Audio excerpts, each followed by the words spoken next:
All right, welcome to another deep dive. This time we're going to try and tackle this pretty dense essay, Spin-Qubits, Quantenrechner mit Elektronenspins.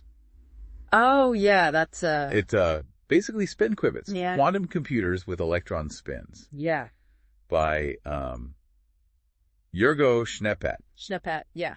And I have to admit, when I first saw this, I was a little intimidated. Yeah. But luckily, we have our quantum expert here to break it down for us. Well, I don't know about all that, but I'm happy to, try to help make sense of some of this stuff. And actually, I think Schneepat's essay is, it's actually pretty accessible. Okay. Even if the title sounds a little, scary at first. Yeah, quantum anything can be kind of a brain twister. Right.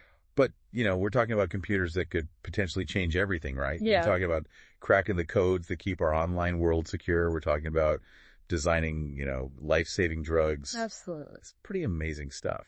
It really is. And, spin-qubits they're kind of at the heart of it all. So, understanding them is really important. So, how do they actually work? What are they? Well, Schneepat starts off by explaining that, a spin-qubit is a special kind of qubit, Okay. which is, the basic unit of information in quantum computing. And this is where things get really interesting because unlike the bits in, our everyday computers, Right. that can only be a 0 or a 1. Qubits can be in a superposition. Okay, wait, hold on. Multiple states at the same time? Yeah. So it's not just 0 or 1.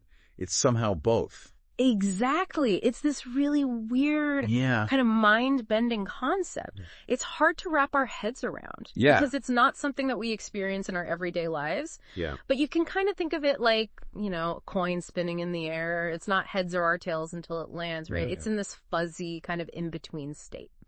So qubits are kind of like that. Okay, so they embrace uncertainty and possibility. Exactly. So that's why they're so powerful. They're not limited by those binary choices. Right. So. And spin qubits, they use the spin of electrons to tap into this power. And Schneepat explains, spin is this fundamental property of particles. So, just to clarify, we're using the spin of these tiny electrons to do computations. Yeah. And we're doing it in this mind-bending quantum realm. Schneepat, he mentions this concept of coherence time quite a bit. Right. So what is the big deal with that? Is it like a measure of how long these spin qubits can actually keep spinning? That's actually a really good way to think about it. Okay. Coherence time is essentially how long a qubit can hold onto its quantum state, that fuzzy superposed state, Okay. before it collapses into a definite 0 or 1. Right. And so the longer the coherence time, Right. the more complex the computations you can perform. Okay, so it's like if the qubits are constantly flipping states, you wouldn't be able to get anything done. Yeah. Right, exactly. Okay. You can't, it'd be like trying to solve a puzzle Yeah. where the pieces are disappearing before you can put them together. Right, Yeah. exactly. So longer coherence time equals more stable qubits, Exactly. which means more powerful quantum computing. Yeah. Okay, got it. And this is one of the reasons why spin qubits are so interesting. Right. Because they have relatively long coherence times, especially when they're created using materials like silicon. Right. Schneepat, he makes this point that kind of blew my mind. We can actually make these spin qubits using existing semiconductor technology. Yeah. That's one of the really cool things about them. So we don't have to invent some whole new way of making computer chips. We can use the same technology that's in our phones and our laptops. That's right, which is a huge advantage because it means that they have the potential to be integrated into our existing electronics infrastructure much more easily. I was thinking we needed some massive technological leap to make this happen. But if we can build on what we already have, I mean, that's pretty amazing. It is. It's really promising. Okay, so, maybe we don't need to get ahead of ourselves here, but if we don't need to reinvent the wheel, that's pretty great. But, we still need to understand how these spin qubits actually work, right? Sure. Schneepat, he spends quite a bit of time explaining this concept of spin as a quantum property. Right. Could we break that down a little bit more? Yeah, absolutely. It's definitely a tricky concept. It's rooted in quantum mechanics. Right. And, spin isn't like a ball spinning on its axis. It's this intrinsic angular momentum it's quantized, meaning that it can only take on very specific values. Okay, so it's kind of like a built-in spin. Yeah. It's part of the electron's nature. Exactly. Okay, but how does that actually play into quantum computing? What does that have to do with anything? Well, it's this spin that allows us to represent information. So, Schneppet explains that an electron can have a spin of, up or down. Okay. And we can assign those spin states to represent the 0 and 1 values of a qubit. So instead of using electrical charges, like in our current computers, Right. we're using the spin of the electron Right. to store and process information. Okay, that's pretty wild. Yeah. And Schneppet mentioned something about an external magnetic field. Right. How does that fit into all this? So when you apply a magnetic field, Go. the electron spin, it tends to align itself with that field, kind of like, a tiny compass needle aligning itself with the Earth's magnetic field. Okay. And by manipulating that magnetic field, we can control the spin state of the electron. So we can basically flip the electron spin between up and down Yeah. by just controlling this magnetic field. Yeah. And that's how we write and manipulate the zeros and ones in the spin qubit. Exactly. It's this, Okay. really delicate dance between these tiny spinning electrons. Yeah. And the forces that we apply to them. Now, Schneppet also compares electron spin to something called nuclear spin. Yeah, I was wondering about that. Yeah. I mean, we've been talking about electrons this whole time. Where does the nucleus come in? Well, just like electrons have spin, the nucleus of an atom also has spin. Okay. But there's a key difference. Okay. Yeah. I'm all ears. Nuclear spin is much less sensitive to external disturbances Okay. because the nucleus is, well, much heavier than an electron. Right. It's kind of like, it's harder to knock a sumo wrestler off balance Yeah. than it is to knock, a nimble gymnast off balance. Right. So, the nuclear spin, it leads to these longer coherence times, Okay. but it's also slower to manipulate. So, electron spin, Right. faster but more susceptible to noise. Nuclear spin, Right. slower but more stable. So it's a trade-off. Yeah. Speed versus stability. But this is where I got a little lost. Schneppet, he mentions hybrid systems. Yeah. What are those? Is it some kind of like quantum Frankenstein monster Yeah. combining electron and nuclear spin? Well, it's not quite Frankenstein, but Okay. it's, a really intriguing idea. Yeah. Researchers are actually exploring ways to combine, the best of both worlds. Okay. So you could imagine a system where you use electron spin Right. for fast computations, and then you store that information Right. in the nuclear spin for safekeeping. Okay, so use each for its strength. Yeah, exactly. Okay, very clever. Yeah. But how do you actually create these spin qubits in the first place? Like, where do they live? Right. Schneppet, he mentions semiconductor materials. Yeah. Like silicon and gallium arsenide. Right. Yeah. The material is really important. And Schneppet, he goes into the reasons for that. Okay. Silicon, as we've talked about, it's already the workhorse of the electronics industry. It's abundant. We know how to work with it. And it has this relatively long coherence time for spin qubits. Right, so it's like building a quantum computer in a familiar neighborhood. Yeah. Yeah, using the tools and materials that we already understand. Exactly. But Schneppet, he talks about the importance of using this isotopically pure silicon. Yeah. Can you remind me what an isotope is again? Sure. An isotope is basically an atom of the same element, Okay. but it has a different number of neutrons in its nucleus. Okay. And, some isotopes have these magnetic properties Right. that can actually interfere with our spin qubits. So we need to get rid of those magnetic isotopes. Yeah. To create a clean, stable environment. Exactly. So isotopically pure silicon. Oh, It's really important because it minimizes that magnetic interference. right. Okay. That makes sense. So silicon's great, but what about gallium arsenide? Yeah, so gallium arsenide is another, really promising material, particularly for creating these things called quantum dots, Okay. which are essentially these, tiny traps for individual electrons. Wait, tiny traps. It sounds like we're talking about like some microscopic zoo for electrons. Well, in a way, yeah. Okay. We're confining these electrons to these, very specific regions, kind of like tiny cages. Yeah. And by controlling the size and the shape of these quantum dots, Okay. we can really precisely control the energy levels of these trapped electrons. And that's important because... Well, it allows us to manipulate the spin state of those electrons Good. with just, incredible precision, Which is essential for building qubits. It's like having a tiny little laboratory where we can poke and prod these electrons and get them to, do what we want. Okay, now this is starting to sound like science fiction.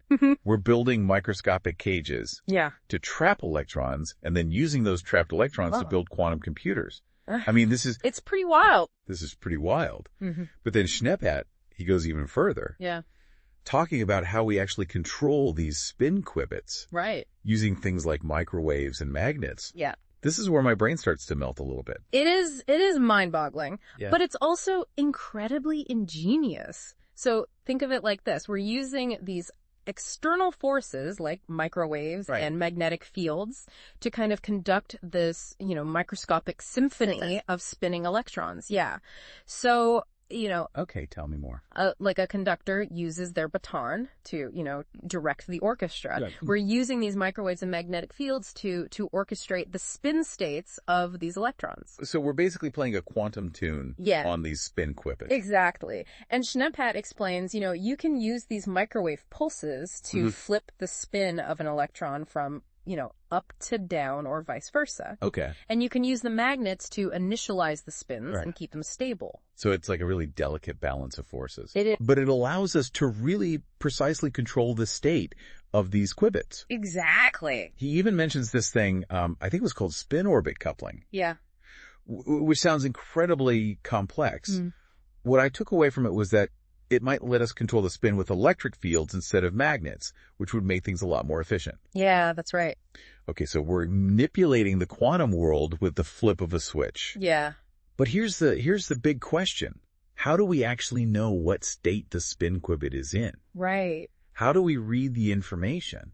I mean, it's not like we can stick a tiny microscope in there and see Yeah. which way the electron is spinning. Yeah, it's not quite that simple. Reading the state of a spin qubit it's a delicate dance. You have to do it without destroying the quantum information. Right, no peeking. Right. So Schneppat explains this technique called spin-to-charge conversion, Okay. where you essentially transform the spin state of the electron into a change in its electric charge state. And that's something we can measure. Exactly. We have these very sensitive instruments that can detect these tiny changes in charge. So it's like we're translating the language of the quantum world Yeah. into something that our classical instruments can understand. Exactly. Okay, that's pretty clever. We've talked a lot about the potential of these spin qubits. Yeah. What are like some of the biggest challenges that we face? Schneppat, he's certainly spent some time talking about those. He does. I think one of the biggest challenges, Yeah. as he points out, is scalability. Of course. So building a quantum computer with just a few spin qubits, that's one thing. Right. But to really unlock the power of quantum computing, Right. we need to be able to connect hundreds, thousands, maybe even millions of these qubits together. Yeah, I can imagine that gets really tricky. It's like, it's like trying to build a giant Lego castle. Yeah. The more pieces you add, the more unstable it becomes. Exactly. And it's not just about connecting them, We need to be able to control them really precisely Right. and minimize any errors that might creep in. And our current computers, I mean, they make errors all the time. Yeah. How do we address that in a quantum computer? So error correction Yeah. is a huge area of research Okay. in quantum computing. Right. And it's, much more complex than in classical computing, Okay. but there are some promising approaches. Like what? Well, one approach is to use, multiple qubits to encode a single piece of information. Okay. So this kind of redundancy, it helps to protect that information from errors. Okay. Kind of like, having backup copies of Right. your important files. Got it. So we're building in a safety net Yeah, for these delicate qubits. exactly. I mean, with all these challenges, what can we actually do with these things right now? Right. Are there any real-world applications, or is this all theoretical? Yeah, so we're not quite at the stage of having, commercially available quantum computers. Okay. But we are making really significant progress. Schneppat, he highlights some exciting developments. Okay. For example, researchers have, successfully demonstrated these things called single and two qubit gates. Remind me what those are again. So you can think of them as like the basic building blocks Okay. of quantum circuits. They allow us to manipulate the state of qubits Okay. and perform logical operations. It's like having, the A and D and not gates that are the foundation of classical computing. Okay. But, now we're talking about the quantum realm. So we're starting to see the fundamental components of these spin-qubit computers. Yeah, exactly. Okay, that's cool. What else is happening? Well, there are also these, prototypes with multiple qubits. Okay. Which are pushing the boundaries of scalability. Okay. And they're allowing researchers to actually test out different quantum algorithms. Okay. And there's been some promising work on error correction techniques as well. Okay, so it's all very experimental. Yeah. But it seems like we're moving in the right direction. Yeah, definitely. It's incredible to think that we're on the cusp of this quantum revolution. Yeah. But I have to ask, are we limited to just silicon and these other materials? That's a good question. And it's something that Schneppet touches on in his essay. Okay. While silicon and gallium arsenide are the front runners right now, researchers are always on the lookout for new materials. Okay, so spill the beans. What are they looking at? Well, there's been some interesting research on materials like germanium and carbon nanotubes. Carbon nanotubes, those sound familiar. Aren't those used in all sorts of things like super strong materials and electronics? That's right. And they also have these really interesting properties that could make them suitable for hosting spin qubits. Okay. They have very low spin orbit coupling. Okay. Which, that could lead to even longer coherence times. So it's like we're finding the perfect material for these microscopic electron cages. Yeah. And then there's germanium. Yeah. Which is similar to silicon in a lot of ways, but it has some potential advantages. Okay. For example, it has this, higher electron mobility, meaning that the electrons can move through it more easily. So we've got silicon, gallium arsenide, carbon nanotubes, germanium. It's like a quantum materials buffet. It really is. And it kind of highlights the fact that, we're still very much in the early stages of this technology. And there's a lot of exploration and experimentation going on. Right. And it's really exciting to, see what new materials and techniques might emerge in the coming years. But even with all these, potential materials, one thing that Schneppet stresses, and I think it's really important to emphasize, is that there's still a long way to go. We're really just scratching the surface of what's possible with spin qubits. So we're tempering the hype with a dose of reality. Yeah. But even with all the challenges, the possibilities are pretty mind-blowing. Yeah. We're talking about computers that could, revolutionize medicine and material science and artificial intelligence. The list goes on. Yeah. The possibilities they're really endless. And one area that I find particularly fascinating is the potential for spin qubits to help us understand the world around us in ways that we never thought possible before. Oh, tell me more about that.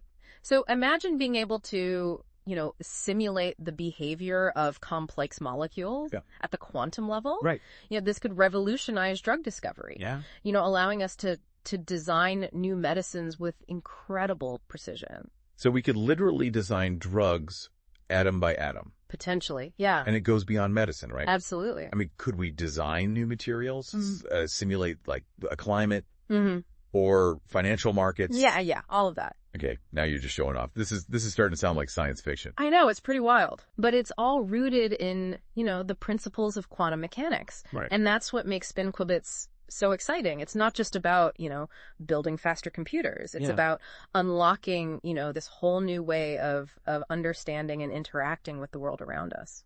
But I think it's important to acknowledge that there are potential downsides as well, right? Any powerful technology, there are ethical implications. Absolutely. And I think it's, it's really important to have these conversations early on. Yeah. For example, quantum computers could be used to break the encryption that protects our online transactions, our communications. Oh, wow. That's a scary thought. It is. Yeah. And it kind of highlights the need to, develop new quantum resistant encryption methods. Right. We also need to think about the potential impact on, jobs and the economy. Right. Quantum computers could automate tasks that are currently done by humans. Right. Which, could lead to widespread job displacement. So it's not all, sunshine and roses. There are some serious challenges, potential downsides. Yeah. That we need to address. But I guess that's always the case with any transformative technology. Right. The key is to approach it with a balanced perspective, acknowledging both the potential benefits and the risks. I agree. And I think it's important to have these conversations, in a really open and transparent way involving, not just scientists and engineers, but also, policymakers, ethicists, Right. the public. So it's a collective responsibility to make sure that this technology is used for good. Absolutely. With all this talk about the future, I mean, what are some of the most promising near-term applications? Yeah. So one area where Spin-Qubits are already making their mark is in scientific research. Okay. They're being used to simulate these complex quantum systems like molecules and materials that are just impossible to model accurately on classical computers. So we're using quantum tools to understand the quantum world. Exactly. It's pretty meta. Yeah, that's pretty cool. And it's leading to, some really exciting discoveries, in fields like drug discovery and materials science. Okay. We're also seeing progress in quantum sensing, which uses, spin-qubits to create these incredibly sensitive detectors. So it's not just about computation, it's also about measurement. Exactly. Yeah. And these quantum sensors, they have potential applications in, a wide range of fields. Wow. From medical imaging to, navigation and exploration. It's amazing to think about the impact these tiny spinning electrons I know. could have on such a diverse range of fields. And we've only just begun to explore the possibilities. We really have. And I think, the next few years are going to be, incredibly exciting. Yeah. As we see more and more of these real world applications emerge. Okay, before we get too carried away here, let's rewind a little bit. Sure. We've talked about a lot of complex concepts today. What are some of the key takeaways that you want our listeners to remember from Schneppat's essay? Well, I think that, the biggest takeaway is that Spin-Qubits are this, truly revolutionary technology with the potential to transform, our world in these really profound ways. They're based on the principles of quantum mechanics, which allows them to perform these computations in ways that are just, impossible for classical computers. And that could lead to breakthroughs in, medicine and materials and AI. Absolutely. I mean, the possibilities are mind-blowing. They are. But it's, it's not all smooth sailing. Right. There are still these significant challenges to overcome. Okay. Scalability, error correction, the need to develop these quantum-resistant encryption methods. Right. But researchers around the world are, working tirelessly to address those. We're already seeing some promising results, right? Yeah. I mean, like you said, these single and 2 qubit gates. Yeah, absolutely. The prototypes, with multiple qubits, the advancements in error correction. It just seems like the field's moving really rapidly. It is. Yeah, and the next few years are going to be incredibly exciting. I think so, yeah. Yeah, it does feel like we're, really on the verge of something huge. And I love how Schneppat, he doesn't shy away from the complexities of this. I mean, he really, really digs into the nitty-gritty. He does. Of how these spin-qubits work. Yeah. But he also makes it clear that, there's still so much that we don't know. Absolutely. And that's what makes this field so exciting, right? Yeah. There's this sense of, discovery, of pushing the boundaries of human knowledge. Right. And who knows what amazing breakthroughs are just around the corner. Okay, so final thoughts. If you had to leave our listeners with one big idea, one thing to really chew on after this deep dive into Schneppat's essay, what would it be? I think it would be this. Spin-Qubits aren't just a technological innovation. Okay. They're really a window into this whole new way of understanding the universe. Good. They challenge our assumptions about how the world works, and they force us to confront, the mysteries of quantum mechanics head on. That's beautifully put. Thank you. It's not just about building faster computers. It's about, expanding our horizons and pushing the limits of human ingenuity. Exactly. And I think, Spin-Qubits have the potential to unlock some of the greatest mysteries of our time. They could lead us to new discoveries in medicine and material science and in energy and beyond. It's a really exciting time to be alive and to witness this, this quantum revolution unfold. Well said. It's been an incredible deep dive. I want to thank you for guiding us through this fascinating world. I'm sure our listeners are as captivated by this topic as I am. Oh, it's been a pleasure. And, remember, the quantum world is full of surprises, so stay curious. That's it for today's deep dive. We'll see you next time for another fascinating exploration at the cutting edge of science and technology.